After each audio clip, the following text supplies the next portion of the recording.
Online ഗെയിമിങ്ങിന് അടിമപ്പെട്ട് ലക്ഷക്കണക്കിന് രൂപ നഷ്ടപ്പെടുകയും വലിയ കടബാധ്യത തന്നെ ഉണ്ടാവുകയും ചെയ്ത മനോവിഷമത്തിൽ യുവതി ജീവനൊടുക്കിയിരിക്കുന്നു. കർണാടക നെലമംഗല ബൊമ്മനഹള്ളിയിലാണ് സംഭവമുണ്ടായത്. ഒരു സ്വകാര്യ സ്ഥാപനത്തിൽ ജോലി ചെയ്തിരുന്ന രഞ്ജിതയാണ് മരിച്ചത്. 28 വയസ്സായിരുന്നു. ഓൺലൈൻ ഗെയിമുകൾക്ക് അടിമയായിരുന്നു രഞ്ജിത.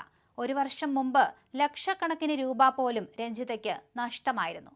രഞ്ജിതയുടെ അമ്മയും ഭർത്താവും ചേർന്നാണ് ആ 15 ലക്ഷം രൂപയുടെ കടം അടച്ചു തീർത്തത്. ഇതിനുശേഷവും അവർ ഓൺലൈൻ ഗെയിമിംഗ് തുടരുകയായിരുന്നു. അങ്ങനെ അവർ വീണ്ടും ഗെയിമിൽ പണം മുടക്കിയിരുന്നു. രഞ്ജിത 10 വർഷം മുമ്പാണ് അരുണിനെ വിവാഹം കഴിച്ചത്. ഗുൽബർഗ നിവാസികളായ ദമ്പതികൾ കഴിഞ്ഞ 5 വർഷമായി നെലമംഗലയിൽ ഒരു വാടക വീട്ടിലാണ് കഴിഞ്ഞിരുന്നത്. 2 ദിവസം മുമ്പ് അരുൺ ജോലിക്കായി ഗുൽബർഗയിലേക്ക് പോയിരുന്നു. 7 വയസ്സുള്ള മകനോടൊപ്പം വീട്ടിലായിരുന്ന രഞ്ജിത കഴിഞ്ഞ ദിവസം രാത്രിയോടെ തൂങ്ങി മരിക്കുകയായിരുന്നു. നെലമംഗല റൂറൽ പോലീസ് സ്ഥലത്തെത്തി പരിശോധന നടത്തി കേസെടുത്ത് അന്വേഷണം നടത്തി വരികയാണ്. അതേസമയം വലിയ രീതിയിലുള്ള തുക നഷ്ടപ്പെട്ടിട്ടും വീണ്ടും രഞ്ജിത ഇത്തരത്തിൽ ഈ ഒരു ഗെയിമിങ്ങിലേക്ക് വരികയായിരുന്നു. അതുകൊണ്ട് തന്നെ വലിയ രീതിയിലുള്ള സാമ്പത്തിക ബാധ്യതയും ഈ കുടുംബത്തിനായി. കടം വാങ്ങിച്ചും അങ്ങനെ പലിശയ്ക്ക് പണമെടുത്തുമൊക്കെയാണ് ഭർത്താവും അതുപോലെ തന്നെ അമ്മയും ഈ തുകയൊക്കെ തന്നെ ഇത്തരത്തിൽ രഞ്ജിതയ്ക്ക് നൽകിയത്. അങ്ങനെ ഓരോ പ്രാവശ്യവും രഞ്ജിതയ്ക്ക് ഇവർ പണം നൽകിക്കൊണ്ടിരുന്നു. അങ്ങനെ ഒരു നിവൃത്തിയും ഇല്ലാതായപ്പോഴാണ് രഞ്ജിത ആത്മഹത്യയിലേക്ക് കടന്നതെന്നാണ് പോലീസ് പറയുന്നത്. പിന്നീട് വലിയ സാമ്പത്തിക നഷ്ടമായിരുന്നു രഞ്ജിതയ്ക്ക് സംഭവിച്ചുകൊണ്ടിരുന്നത്. എന്നിട്ടും രഞ്ജിത ഈ ഗെയിമിംഗ് നിർത്താതെ തന്നെ മുന്നോട്ട് പോവുകയായിരുന്നു. ഒടുവിലാണ് ആത്മഹത്യയുടെ വക്കിലെത്തിയത്.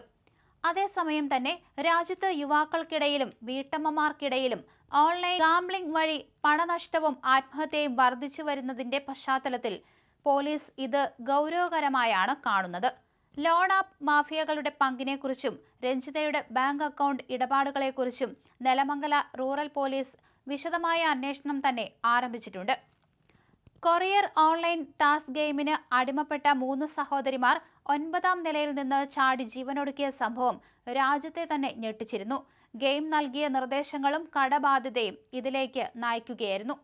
അതേസമയം തന്നെ ഓൺലൈൻ റമ്മി മൂലം തമിഴ്നാട്ടിൽ മാത്രം 40ലേറെ ആളുകൾ ആത്മഹത്യ ചെയ്തതിനെ തുടർന്നാണ് തമിഴ്നാട് സർക്കാർ ഓൺലൈൻ ഗാംബ്ലിംഗ് ആപ്പുകൾ നിരോധിച്ചുകൊണ്ട് നിയമനിർമ്മാണം നടത്തിയത്. തിരുവനന്തപുരം, തൃശൂർ, കോഴിക്കോട് ജില്ലകളിൽ നിന്നായി യുവാക്കളും IT ജീവനക്കാരും ഓൺലൈൻ റമ്മി കളിച്ച് ലക്ഷങ്ങൾ നഷ്ടപ്പെട്ട് ജീവനൊടുക്കിയ സംഭവങ്ങൾ ഉണ്ടായിട്ടുണ്ട്. KSRTC ജീവനക്കാരും ബാങ്ക് ജീവനക്കാരും വരെ സമാനമായ രീതിയിൽ ചതിക്കപ്പെട്ടിരുന്നു.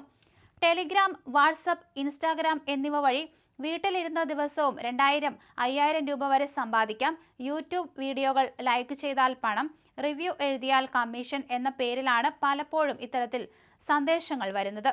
ആദ്യത്തെ കുറച്ച് ലളിതമായ ടാസ്കുകൾ കഴിയുമ്പോൾ ചെറിയ തുകകൾ, അതായത് ഉദാഹരണത്തിന് 150 മുതൽ 500 നിങ്ങളുടെ ബാങ്ക് അക്കൗണ്ടിലേക്ക് അയച്ചു തന്ന് വിശ്വാസം പിടിച്ചെടുക്കും.